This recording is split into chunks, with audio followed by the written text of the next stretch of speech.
Have you ever noticed how motivation always seems strongest right before you do absolutely nothing?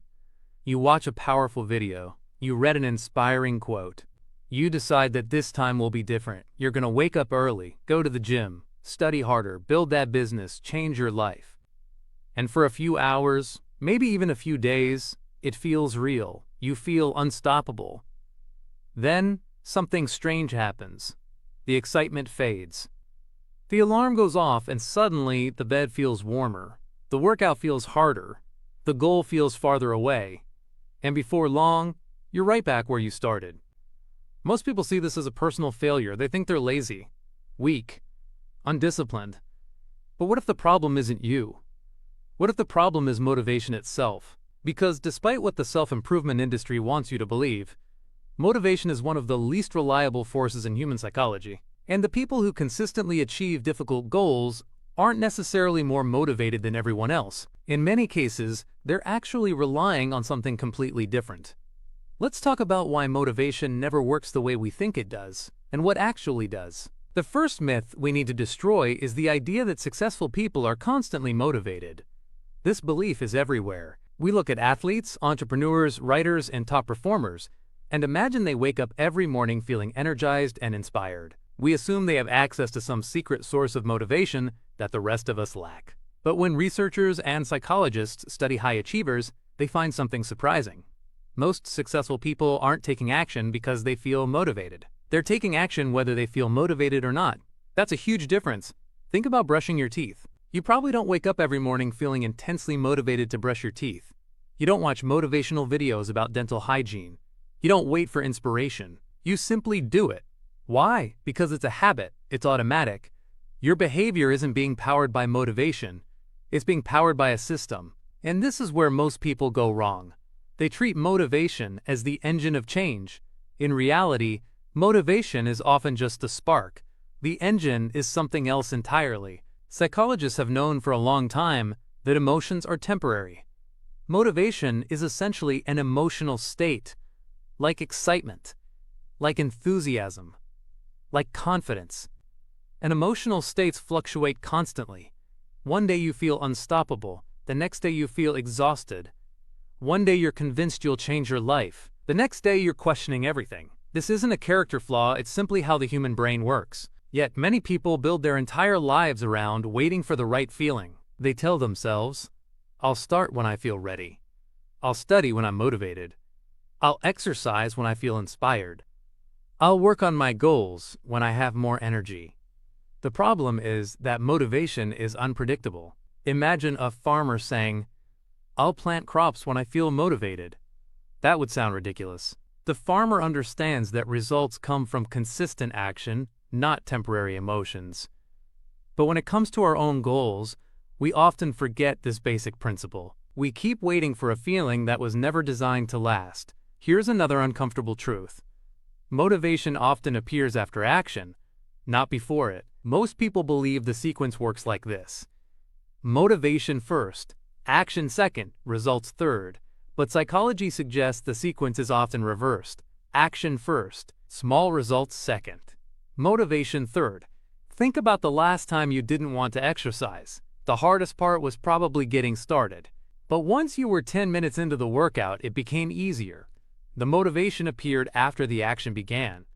The same thing happens with studying, writing, working, cleaning, and almost every productive behavior. The brain loves momentum. Once you begin moving, continuing becomes easier. The challenge is overcoming the initial resistance. This is why waiting for motivation is such a trap. You're waiting for something that often arrives only after you've already started. Now let's talk about one of the biggest lies in self-improvement culture. The idea that motivation can solve every problem. If motivation were enough, every person who bought a gym membership in January would still be exercising in December. Every New Year's resolution would succeed. Every inspirational seminar would permanently change lives. But that's not what happens. People leave these events feeling incredible.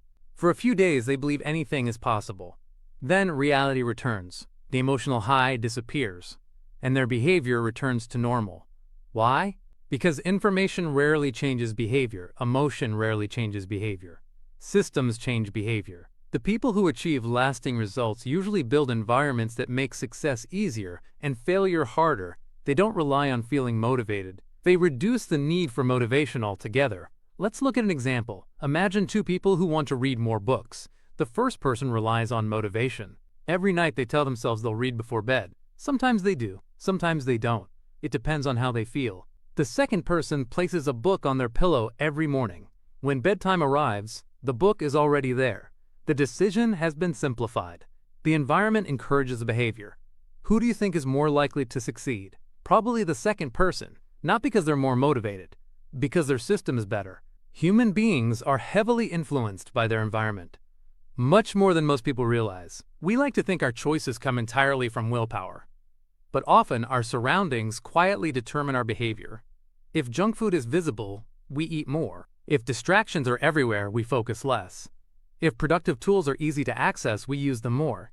Success is often less about changing yourself and more about changing the conditions around you. This brings us to discipline. And discipline is probably one of the most misunderstood concepts in modern self-improvement. People imagine discipline as forcing yourself to suffer, grinding endlessly, using willpower every second of the day. But true discipline is often the opposite. True discipline reduces decision-making. It creates consistency. It turns important actions into routines. The disciplined person isn't constantly fighting themselves. They've simply removed many of the internal debates. The gym isn't a daily negotiation, it's just part of the schedule. Studying isn't something they decide whether to do, it's something they do automatically. This is why discipline appears powerful. Not because disciplined people have superhuman willpower, but because they've built systems that require less willpower over time. One fascinating psychological principle is called identity-based behavior. People tend to act in ways that align with how they see themselves. If someone believes they are a runner, running feels natural. If someone believes they are a reader, reading feels natural. If someone believes they are a disciplined person, disciplined actions become easier. The problem is that many people focus only on outcomes. They say, I want to lose weight. I want to make money. I want to get good grades. But they never ask a deeper question. What kind of person achieves these outcomes? Because lasting change often happens when identity changes first. Instead of saying, I want to write a book, you start saying, I am a writer. Instead of saying, I want to get fit, you start saying, I am someone who trains consistently.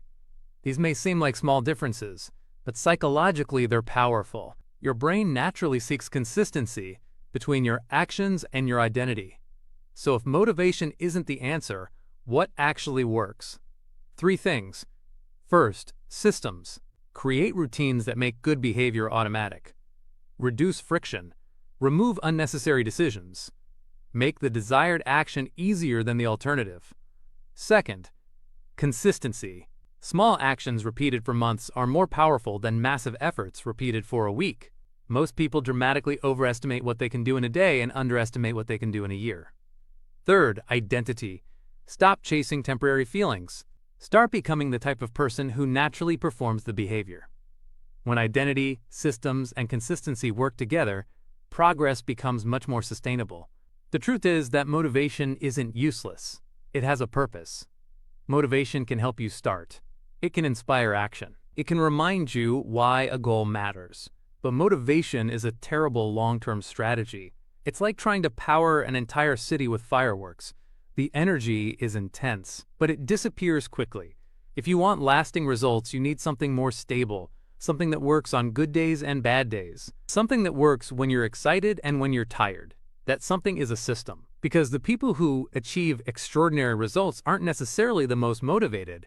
They're often the people who learn to stop depending on motivation altogether. And that's the real secret, not finding more motivation, building a life that doesn't need it. If you can do that, you'll accomplish more than most people ever will. Not because you're special, not because you're lucky, but because you've stopped relying on a feeling and started relying on a process. And processes, unlike motivation, don't disappear when the excitement fades.